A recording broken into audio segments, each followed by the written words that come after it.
Na reunião de hoje aqui do grupo de fotônica, a gente vai ter a apresentação do Felipe Couto, que faz aí doutorado, né, no nosso grupo, doutorado direto, já fez iniciação aí há alguns anos, e hoje ele vai falar sobre a análise aqui de uma superfície com uma certa estruturação que nós fizemos através do LIFT, né, ele vai falar das análises por elementos finitos que ele andou fazendo para essa estrutura. Por favor, Felipe, fique à vontade.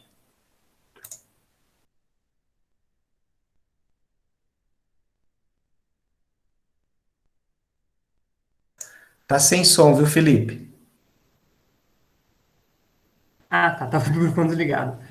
Bom, boa tarde, pessoal. Eu vou expor aqui, então, a ideia é essa, né? O pessoal, acho que principalmente a Kelly, conseguiu estruturar, fazer essa estrutura periódica numa superfície em fibroína pela técnica de lift, e a ideia foi simular como que a gente pode usar essa estrutura, né? Que características fotônicas, ou como que essa estrutura vai interagir com a radiação eletromagnética, que tipo de aplicação dá para estar. Então, assim, vai ser uma apresentação bem expositiva. Eu comecei a estudar isso, dei uma estudada por trás dos fenômenos, como o pessoal analisa na literatura isso, e eu vou expor aqui para vocês o que eu cheguei até agora. Mas eu tenho, na verdade, mais dúvidas do que conclusões. Bom. Tá. Fui para o final dos slides. Beleza. Bom, eu vou falar só um pouquinho, então, da introdução e da motivação, do porquê estudar essas estruturas, falar um pouquinho de como que eu simulei no console. Eu vou falar também aqui, nessa parte, rapidinho sobre ordens de difração no console. É um pouquinho específico, mas é um problema que eu tive, que eu acho que é legal, talvez, falar. Se, de repente, alguém for usar o console, às vezes fica na cabeça e não cai no mesmo erro que eu caí. Depois eu vou falar um pouquinho de qual foram as análises que eu vi que o pessoal faz na literatura para analisar esse tipo de estrutura, e que eu tentei aplicar para a nossa estrutura, que é basicamente a expansão em multipolos, a seção de choque de espalhamento, e trabalhar a estrutura como material homogêneo com parâmetros constitutivos, então com uma permeabilidade, uma permissividade efetiva. Depois algumas conclusões para resumir. Bom, primeira introdução, falar um pouco de metamateriais e as aplicações dessas estruturas. Metamateriais surgiram umas décadas atrás na fotônica, que são meios eletromagnéticos artificiais. Então, você estrutura uma superfície com materiais que a estruturação é periódica e o tamanho das estruturas menores, o comprimento de onda da luz que você vai usar, e você induz alguma resposta desse material que não é encontrado na natureza. Então, você pode, por exemplo, estruturar um material de forma a ter índice de refração negativo, ou índice de refração perto de zero, que você leva a alguns efeitos que você não encontra com o material em bulk em si. Aqui só um exemplo de as primeiras metasuperfícies que foram feitas, as pessoas estruturavam com esses split ring resonators, são uma certa geometria que você faz com metais e que eles induzem uma resposta magnética, que na verdade você não teria no material plasmônico normalmente. Então, essa estrutura, né, dessa forma que ela está estruturada, quando você joga uma radiação aí perto do micro-ondas, você vai induzir uma resposta magnética que o metal em si não teria. Né? Então, esse é o tipo de aplicação que as pessoas foram começando a explorar. Mas você tem um problema com metamateriais, que às vezes é difícil você estruturar em 3 dimensões, principalmente metais, e você acaba acumulando muita perda conforme você vai propagando no material. Então, o que foi feito mais recentemente são as metasuperfícies. A ideia é a mesma, só que só com uma superfície do material. Que geralmente isso já é o suficiente para você induzir uma resposta interessante, uma resposta exótica da sua estrutura, e você ganha com isso que você é mais fácil estruturar e você não tem tanta perda. E mais recentemente ainda, foram exploradas essas metasuperfícies com materiais totalmente dielétricos.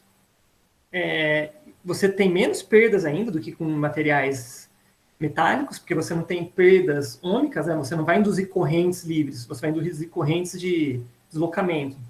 É um processo um pouquinho diferente, então tem umas perdas menores. Qual que é a ideia dessas metasuperfícies dielétricos?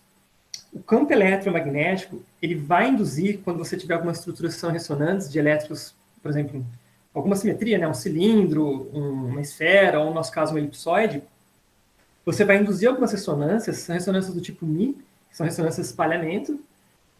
Essas ressonâncias, elas vão induzir uma polarização, então elas vão gerar dipolos magnéticos e dipolos elétricos na estrutura, e o conjunto de todas essas estruturazinhas, elas vão induzir uma polarização efetiva. Então, é como se a gente... o conjunto das microestruturas, que elas vão ter um comprimento de onda menor do que a radiação, ao interagir com a radiação, comprimento de onda menor que a radiação, perdão, eles vão ter um tamanho menor do que o comprimento de onda da radiação. Essa estrutura, no geral, ela vai se comportar como um meio artificial, e que dá para descrever ele como um epsilon, né, com uma permeabilidade ou uma permissividade efetiva. Então, esses dipolos magnéticos, dipolos elétricos induzidos vão alterar as propriedades do material como um todo. E a gente vai encarar ele, na verdade, então, não como material inhomogêneo. A gente vai tentar explicar ele como material homogêneo, com parâmetros efetivos, né, constitutivos efetivos, homogêneos. Então, tem toda uma teoria que chama Effective Medium Theory para tentar trabalhar isso.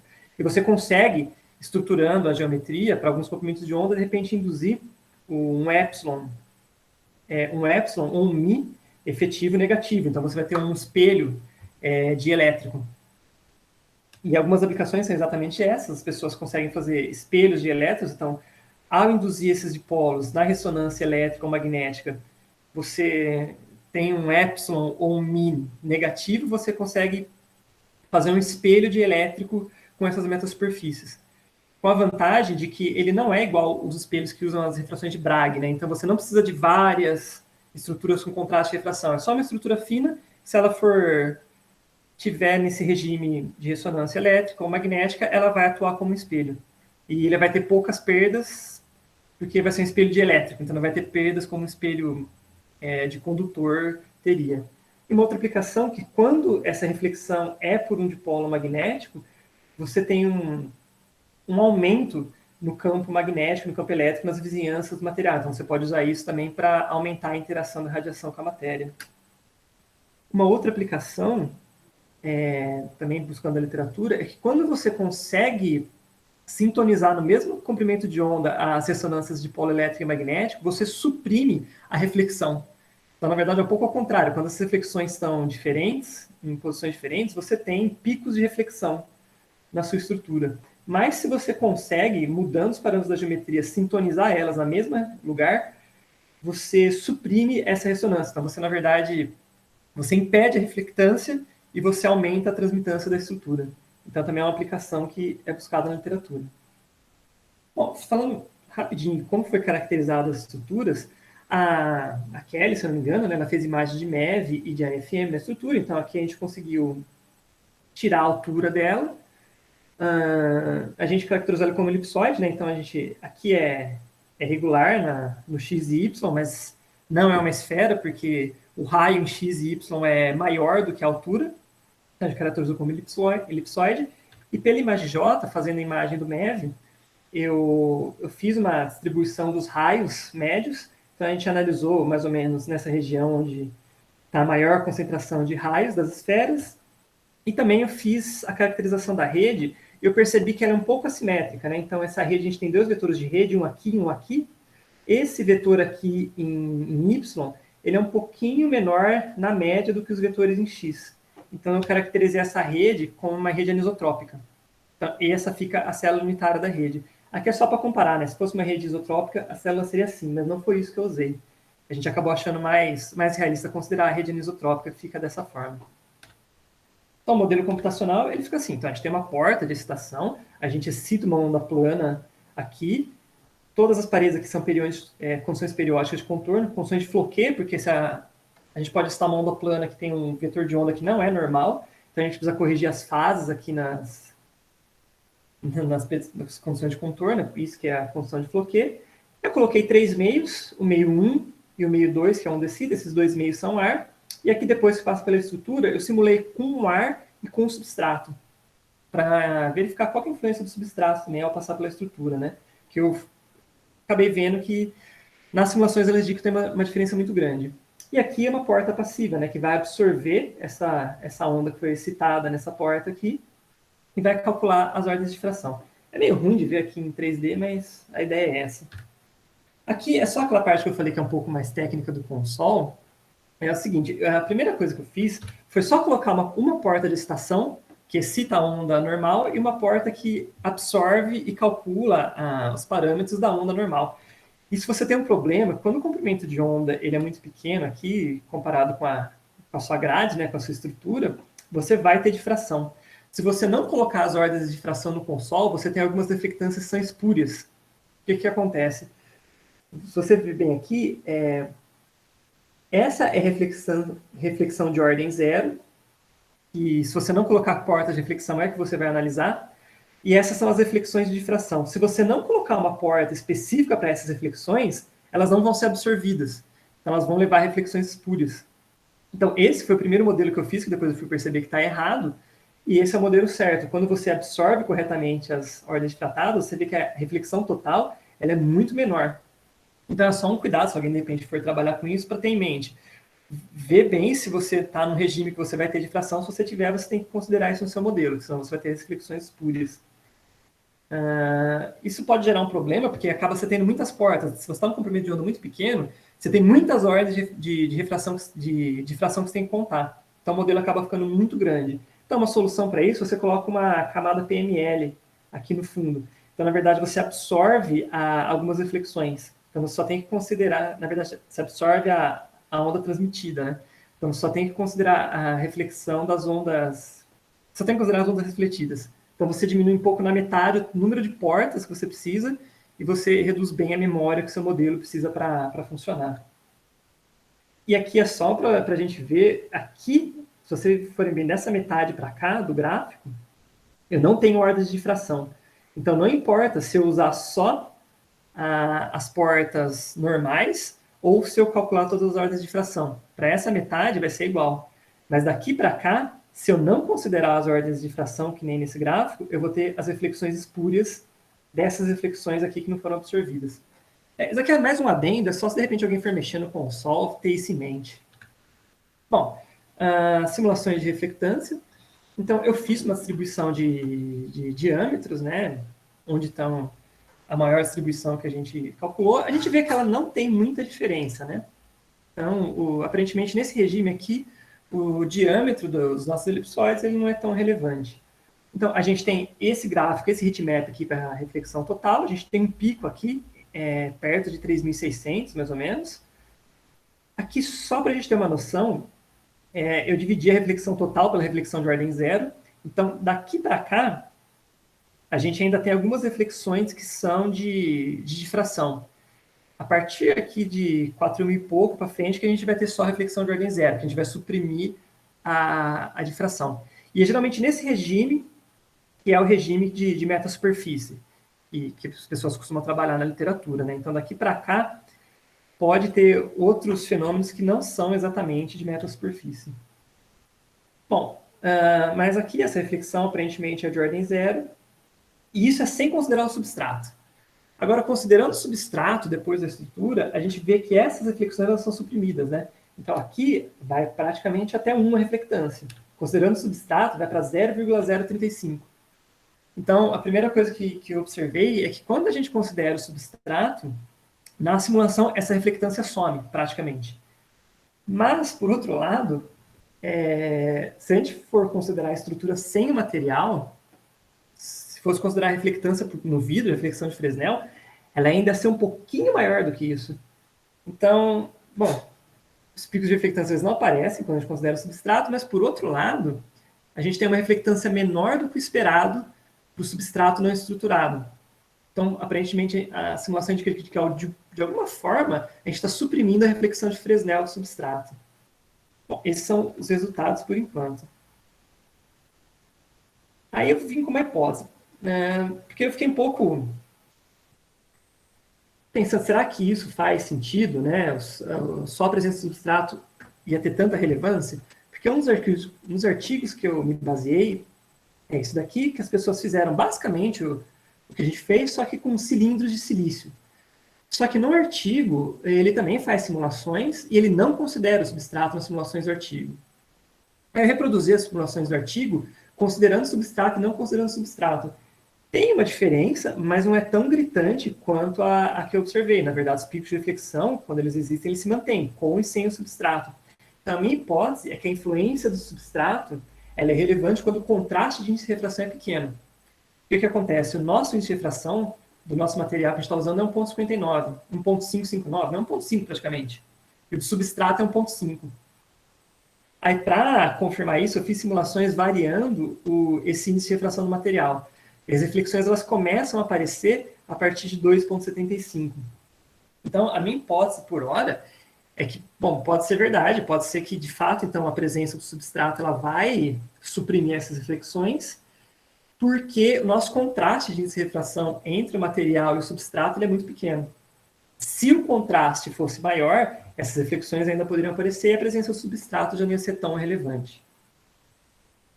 Bom, aí eu parti, para tentar explicar um pouco mais esses fenômenos, né, tentar um pouquinho mais a fundo, eu dei uma olhada na literatura e como que as pessoas analisam esse tipo de... como que as pessoas caracterizam o material.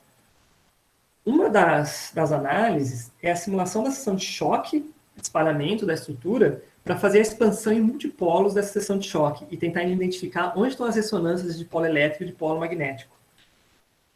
Então tem esse artigo que a pessoa, os autores, eles dão expressões para os momentos de dipolo de uma estrutura que está espalhando luz e eles dão uma expressão exata. Tudo que você precisa, na verdade, é calcular a corrente induzida na estrutura que a gente consegue calcular pelo software. Então, a gente simula o software, a partir do campo elétrico obtido pelo software, a gente recupera essa corrente. E a partir dessa corrente, a gente consegue calcular esses momentos de dipolo, e a partir dos momentos de dipolo, a gente calcula a seção de choque da partícula, né, do nosso centro espalhador. E a gente consegue calcular a seção de choque a partir dos momentos de dipolo, separando entre a contribuição por dipolo elétrico, contribuição por dipolo magnético, contribuição por dipolo, quadrupolo elétrico, assim vai. Então a gente consegue, além da seção de choque total, classificar o que está gerando a seção de choque, se está induzida por dipolo elétrico ou dipolo magnético. Enfim, no console a gente usa tem é um modelo como é que eu vou dizer? Já existe isso pré-feito no console, né? Que a gente vai usar o teorema óptico. Então, a gente vai definir um campo, uma onda plana de fundo, e o console vai calcular a onda plana, o campo total, como essa onda plana de fundo, mais o campo espalhado. Então, isso já vai dar o campo elétrico espalhado que a gente precisa, a gente consegue implementar aquelas equações e fazer a expansão por multipolo. Então, para a nossa estrutura, o que eu consegui foi isso. Então, a gente tem essa seção de choque total, e a gente tem uma contribuição aqui, que é uma ressonânciazinha de dipolo elétrico. Aqui é a estrutura, então o que eu imagino que seja dipolo elétrico é essa oscilação, né? Aqui embaixo um campo positivo, um campo negativo, isso daqui vai ficar oscilando, vai ser o nosso dipolo elétrico. E aqui uma contribuição de dipolo magnético. Eles vão estar as duas coisas contribuindo para a seção de choque. E que, de acordo com a literatura, pelo que eu entendi, foram essas oscilações que vão induzir a fazer um índice de uma permissividade, uma permeabilidade negativa que vão induzir as reflexões. Para testar se é isso que está acontecendo, eu comparei, então, essa seção de choque com os resultados sem o substrato. Aparentemente, aqui, eu fiz com duas redes também para comparar se a geometria da rede, então, as mesmas estruturas, só que distribuídas ou uma rede hexagonal ou uma rede quadrada, se esses picos vão ter uma diferença. Então, o que eu observei foi o seguinte, essas reflexões, aqui para dentro do limite, que a gente já não está considerando a difração, elas estão mais ou menos ao redor aqui da ressonância por dipolo elétrico. E, para fazer uma comparação um pouco melhor, eu aumentei um pouco o índice de refração da esfera para observar se o deslocamento da seção de choque aí, dessa ressonância por dipolo elétrico, se as reflectâncias acompanham esse deslocamento. E elas acompanham. Então, quando eu faço N maior, essa ressonância de dipolo elétrico, ela vem mais aqui para o infravermelho, ela estava aqui perto de 4.000, ela vai perto de 6.500, e as reflectâncias elas também acompanham mais ou menos esse pico. Isso para as duas redes. Então, bom, para mim isso é indício, então, de fato, que a gente está nessa fenomenologia, né? Então, provavelmente essas reflectâncias elas estão sendo induzidas, podem ser que elas estejam sendo induzidas de fato por essa ressonância aqui de dipolo no espalhamento, mas as duas redes acompanham isso, mas aparentemente a rede, a distribuição dos ressonadores, eles vão ter uma influência entre deslocar um pouquinho esse pico de reflexão. Mas, enfim, a reflexão que eu queria ver aqui é que ela está acompanhando o deslocamento aqui da seção de choque, né, do pico da seção de choque, induzida por dipolo elétrico. Aí uma outra, eu especulei aqui, será que é possível variar os parâmetros da geometria e tentar sintonizar essas duas ressonâncias, como é feito na literatura? Então, o que o pessoal faz na literatura, o que eu vi, são cilindros. Então, as pessoas sintonizam essas duas ressonâncias, variando a largura e a altura dos cilindros. Então, eu só fiz uma simulação só para especular, variando aqui a altura, e aparentemente, eu aumentei aqui com meio micron a altura do nosso cilindro, e os picos aqui, né, as ressonâncias de polo magnético e polo elétrico, aparentemente elas vão juntando. Então, talvez, se for possível experimentalmente variar alguns parâmetros, pode ser que a gente consiga também, de alguma forma, sintonizar a localização de alguma dessas ressonâncias. Bom, e eu tentei também, uma outra análise que o pessoal faz, é tentar achar os parâmetros efetivos da estrutura. Então, achar a permissividade e a permeabilidade efetiva da estrutura. Isso ainda fiz alguns... só consegui uns resultados preliminares. Eu fiz isso mais recentemente, consegui alguns resultados, mas ainda não estou muito seguro deles, né? Precisa dar uma revisada, talvez uma estudada um pouco mais a fundo. Mas a ideia é baseada nesse artigo, a partir dos parâmetros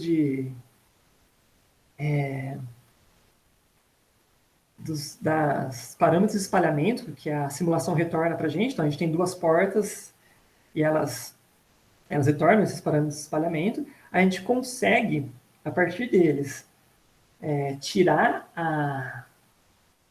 a impedância efetiva e o índice de refração efetivo. Então, na verdade, a gente vai trabalhar com esse índice de refração efetiva a partir dos resultados de parâmetros da simulação. A questão como a gente está trabalhando com números complexos, a parte imaginária desse índice de refração, ele vai aparecer num logaritmo. Então, né, quando a gente estuda análise complexa, quando a gente tem uma função logarítmica que o argumento é uma função complexa, a gente tem uma ambiguidade, porque ele vai ter vários branches, né? Então, vai ter uma ambiguidade entre de 2mπ. Bom, para quem estuda análise complexa, é basicamente assim, essa exponencial, o valor dela se repete a cada 2π, basicamente, né? Esse valor e esse valor a cada 2π é o mesmo. Então, existe uma certa ambiguidade que a gente precisa tirar na hora de avaliar essa integral. Essa integral não, esse logaritmo dessa função complexa. O que esse artigo propõe é a gente fazer a parte imaginária do índice de refração, que ela não tem essa ambiguidade. A partir dessa parte imaginária, a gente usar relações de Kramers-Kronig aproximadas, porque a gente não vai ter o espectro inteiro. Então, ele faz as contas aqui e propõe um algoritmo aqui para a gente estimar o índice de refração imaginário. A partir desse índice de refração, a gente compara o índice de refração imaginário do Kramers-Kronig com o índice que a gente achou, e a partir disso a gente estima esse parâmetro M. Com esse parâmetro M estimado, a gente consegue determinar o índice de refração efetivo, a parte real é a parte imaginária, e a gente consegue, a partir disso, tirar o epsilon e o mi efetivos da nossa estrutura. Então, a ideia é, a gente vai pegar uma estrutura heterogênea, com as esferinhas, e tratar ela como um meio homogêneo, com esse epsilon e esse mi efetivo. Eu fiz isso sem o substrato, então, eu não acho que está muito errado, mas ainda não estou com muita certeza se isso está certo, mas, bom, aqui, numa região que não acontece nada, a gente tem o epsilon efetivo um pouquinho maior que 1, o mi efetivo mais ou menos igual a 1, que é o que a gente espera, e aqui, na hora que a gente teria a ressonância, a gente tem umas mudanças aqui, o que supostamente é o que vai induzir essa reflectância na nossa estrutura. Eu fiz também, considerando o substrato, e aqui parece uma coisa um pouco curiosa, considerando o substrato, nosso índice, a permissividade e permeabilidade, eles seriam menores do que 1. E a gente vai vendo quando vai subindo aqui, mais ou menos perto dessa região, é que a gente tem uma queda da reflectância que seria menor do que esperado pela reflexão de Fresnel, que estaria mais ou menos aqui, reflexão de Fresnel. A gente está um pouquinho abaixo. Então, uma hipótese que talvez, se a gente for pegar a impedância efetiva, né, que é a raiz, se eu não me engano, de epsilon sobre μ, no ar, isso é 1. E aqui, essa impedância efetiva ela vai se aproximando de 1. Então, pode ser que a superfície estruturada com substrato ela vai induzir a um casamento de impedância com o ar. É uma hipótese.